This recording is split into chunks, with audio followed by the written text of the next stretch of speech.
Okey, Assalamualaikum warahmatullahi wabarakatuh. Selamat datang ke Borak Kencang Podcast. So hari ini kita bersama dengan tetamu istimewa ya. Okey, iaitu Meja Bersara Abdullah Mahdi. Jadi apa khabar tuan? Baik, alhamdulillah. Terima kasih. So tadi sempat breakfast Sempatlah, tapi kira macam ujung-ujung jugalah baru sempat. Okey. Lewat. Janji sempat. Okey. So hari ni kita ada sikit topik menarik, tapi kalau boleh kita tak nak serius sangat lah. Ini kita nak borak-borak santai je. Sebenarnya kan ramai orang dia nak berjaya ataupun nak jadi leader, tapi tak ramai yang betul-betul faham sebenarnya apa maksud kepimpinan yang sebenar. So soalan saya pertama nak tanya tuan lah, dalam tentera sendiri apa yang diajar dalam tentera tu soal kepimpinan? Okey, sebelum tu Saudara Hani, terima kasih banyak kerana menjemput saya dalam bual bicara ni. Bual bicara santai Ya, betul. Bermula daripada peringkat bawah, masuk daripada pangkat brevet, kemudian dia naik last corporal Daripada last corporal tu dia dah mula dibentuk untuk menjadi pemimpin. Jadi dekat situ kita tengok dia jadi ketua section. Maknanya ada 10 orang di bawah dia, ketua dia adalah corporal. Jadi apabila dia nak sarjan, dia nak jadi sarjan pelatun dan sebagainya, sehinggalah ke peringkat atasan Panglima Angkatan Tentera Malaysia. Itu yang paling besar lah. Jadi apa yang saya cuba sampaikan, kepimpinan tu diajar daripada mula saja kita menapak dalam tentera sampai kita bersara.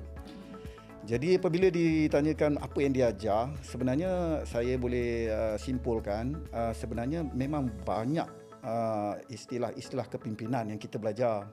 Ada dipanggil autocratic leadership, ada dipanggil democratic leadership, ada dipanggil laissez-faire leadership, dan yang terbaru kalau kita perhatikan ada juga yang dipanggil transformational leadership, transaction leadership, dan yang menarik perhatian saya situational leadership. Situational leadership ni macam seolah-olah mengikut keadaan.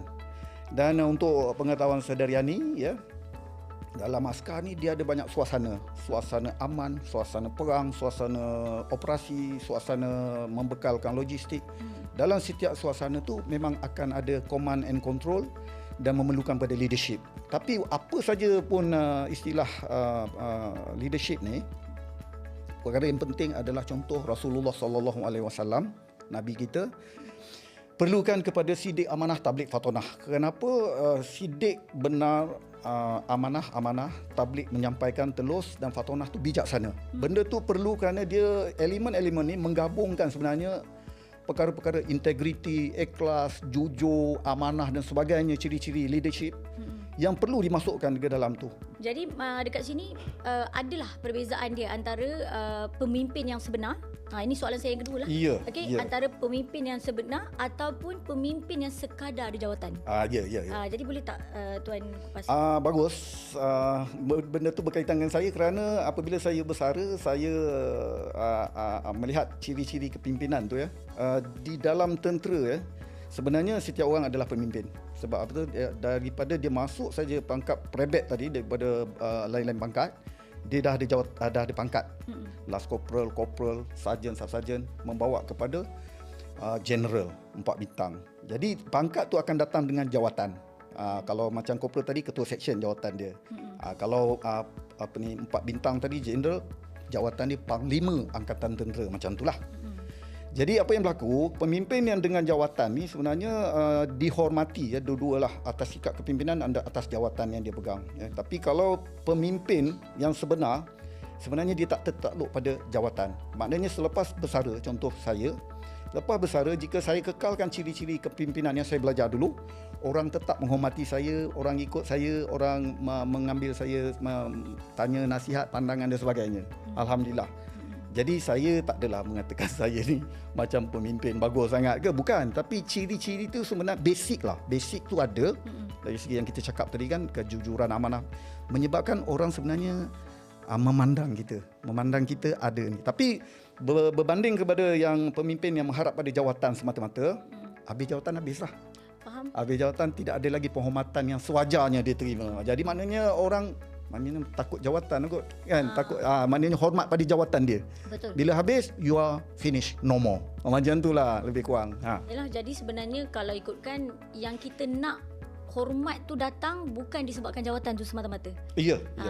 Sebab orang nak hormat kita kalau sekadar jawatan, maknanya dia tak ada value. Bagi tak ada saya lah, value. itu sekadar untuk kerja, sekadar untuk kerja. Ya, betul. Jadi okey, sebenarnya bagi saya lah ya, kalau saya salah, tuan betulkan, apa saja sama ada kita seorang leader ataupun anak buah, kita perlu ada disiplin. Betul tak? Tuan setuju tak? Betul. Okey, jadi tapi masalah disiplin ni sebenarnya dengar macam mudah. Okey, dengar macam mudah tapi susah untuk kita nak kekalkan dia punya konsistensi tu kan? Okay? Ya. Jadi apa pandangan tuan tentang disiplin? Okey, menarik juga apabila kita cakap pasal disiplin kan. Disiplin ni sebenarnya sebenarnya mudah tu pada pandangan orang lain tau. Orang yang menengok. Contohnya kita datang pembarisan, penonton. Dia akan tengok, mudahlah berbaris tak kaki ni kan. Betul. Tapi nampak cantik kan. Kita cakap, cantik lah, kemas semua. Tapi sebenarnya untuk membolehkan dia berbaris, berdisiplin 2 jam, 3 jam duduk berdiri terpacak situ, peluh ke apa. Kadang-kadang ada yang pengsan, dia tetap juga berdiri kat situ tu. Memerlukan latihan yang panjang untuk dia sampai ke situ. Jadi, pendek cerita, mudah kepada yang menonton, susah kepada yang membuat tu, yang menanggung. Yang menanggung tu yang tukang buat. Okey, berbalik pada konsistensi ya. Konsistensi sebenarnya untuk kekal. Sebenarnya dalam tentera tak ada pilihan. Kena konsisten. Kalau kita tak konsisten memang kena lah. Hukuman, pikul lock ke, masuk tahanan ke apa semua. Banyak perkara disiplin bukan berbaris saja. Punctuality, ikut arahan, lepas tu kemas, rambut pendek kan. Lepas tu banyaklah benda-benda faktor disiplin ni yang kena konsisten. Kalau tak konsisten ada hukuman. Jadi maksudnya tu tadi, kalau cakap pasal tak konsisten selepas bersara. Selepas bersara atau selepas berhenti.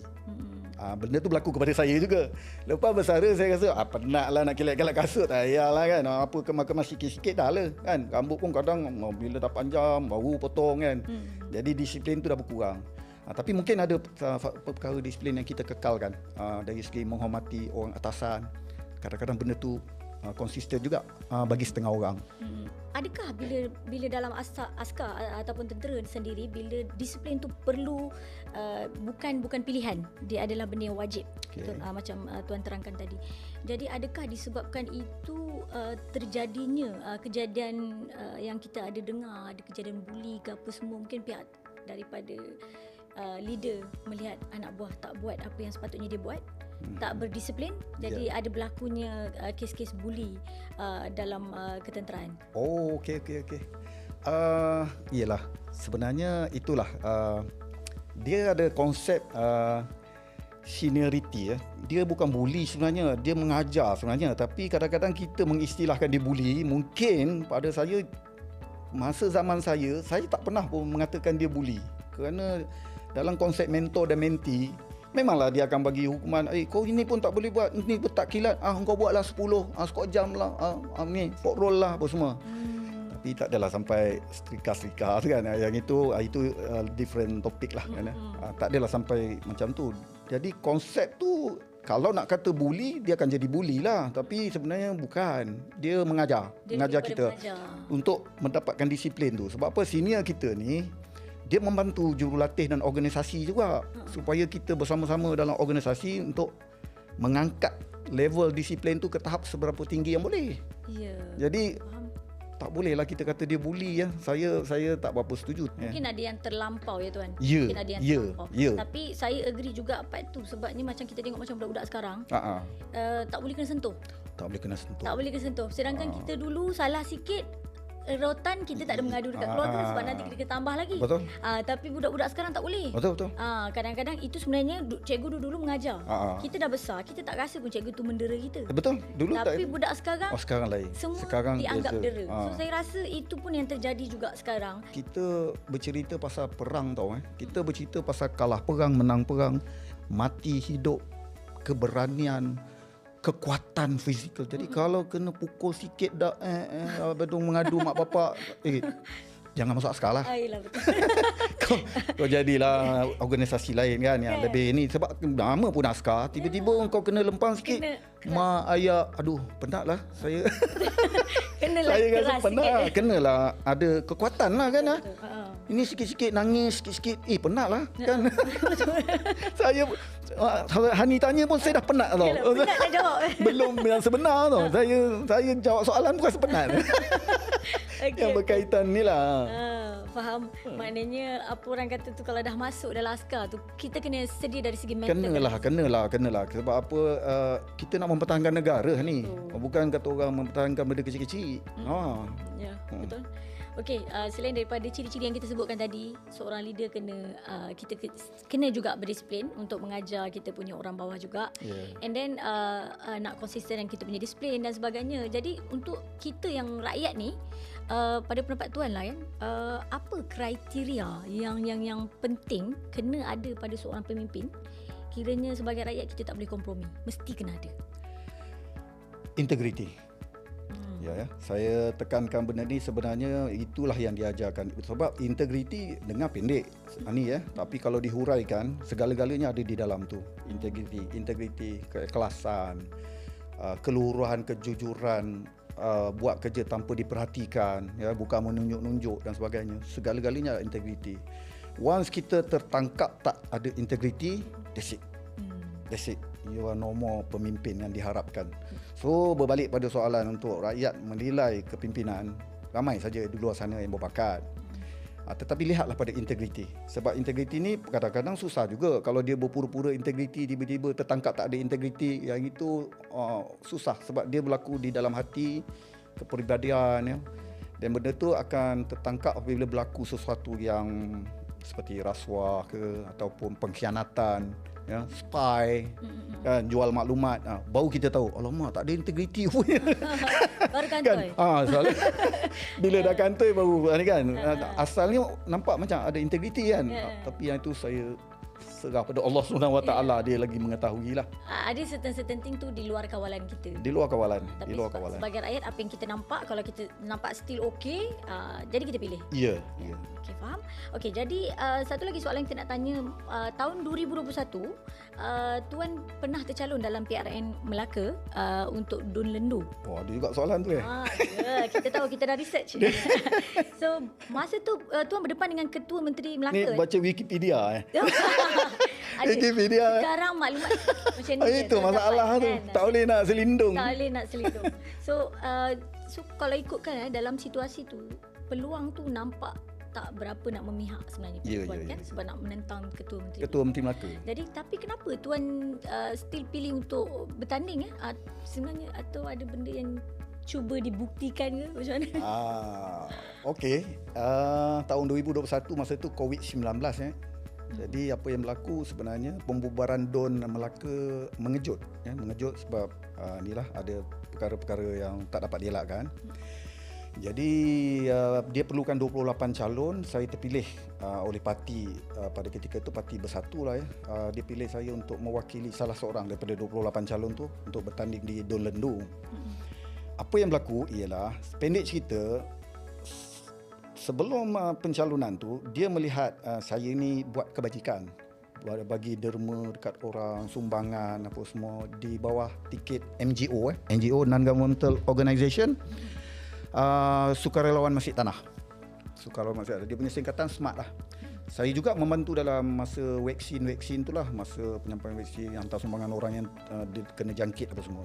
Jadi pendek cerita, bila berlaku pembubaran tu, dia orang perlukan 3 nama lah calon-calon yang dipikirkan layak untuk setiap DUN. Salah satu nama saya. Dia minta hantar resume, saya pun hantar. Dalam resume tu adalah kelayakan akademik. Alhamdulillah, terima kasih pada Angkatan Tentera Malaysia bagi saya master dalam business management. So saya bola dalam tu ada master misalnya dengan UM, kerjasama dengan ATM. Kemudian saya ada pengalaman dalam askar tu, dia ambil kira. Kemudian dengan NGO tu dia ambil kira. Jadi di situlah saya compete dengan lain-lain pencalonan tu tadi, nama saya naik. Jadi apa yang berlaku, bukanlah saya nak buktikan apa-apa pun. Cumanya saya rasa terharu kerana kepercayaan diberi kepada saya, pesara tentera, yang saya pun tak sangka orang percaya juga ke askar ni untuk jadi pemimpin. Jadi saya pun kenapa tidak, saya sahutlah cabaran tu. Padahal tahun ni memang kalah lah Ketua Menteri. Macam mana nak menang dengan Ketua Menteri Datuk Seri Sulaiman, Datuk Wira Utama Sulaiman Muhammad Ali adalah antara figura yang agak terkenal pada ketika itu. Ketua Menteri yang baik, yang kata orang mempunyai ciri-ciri kepimpinan yang sangat humble, berjiwa rakyat. Saya pula lawan dia kan. Jadi pada saya bukan isu dia bukan lawan. Isu dia bukan nak menang nak kalah, bukan itu. Isu dia kan apa yang mereka memperkatakan kepada saya, termasuk sahabat-sahabat saya yang dah bersara, adalah keberanian saya. Berani kau lawan Ketua Menteri, macam itulah lebih kurang. Tapi bukan melawan. Saya cuba menyertai barisan kepimpinan. Kalau kita berani berjuang mempertahankan agama, bangsa dan tanah air semasa servis, mengapa tidak keberanian itu disambung terus selepas bersara untuk menyertai kepimpinan? Jangan buat yang bukan-bukan, jangan fitnah sana, fitnah sini, ini tak betul, tak tahu, bukan begitu. Cuba menyertai kepimpinan, simple. Ya, yang penting niat. Penting niat. Ya. Okey, so terima kasih Tuan atas perkongsian hari ini, memang sangat menarik ya. Semoga kita jumpa lagi InsyaAllah untuk podcast Borak Kencang akan datang. Terima kasih sekali lagi Tuan. Terima kasih Ani. InsyaAllah. Assalamualaikum dan Waalaikumsalam warahmatullahi wabarakatuh. Bye.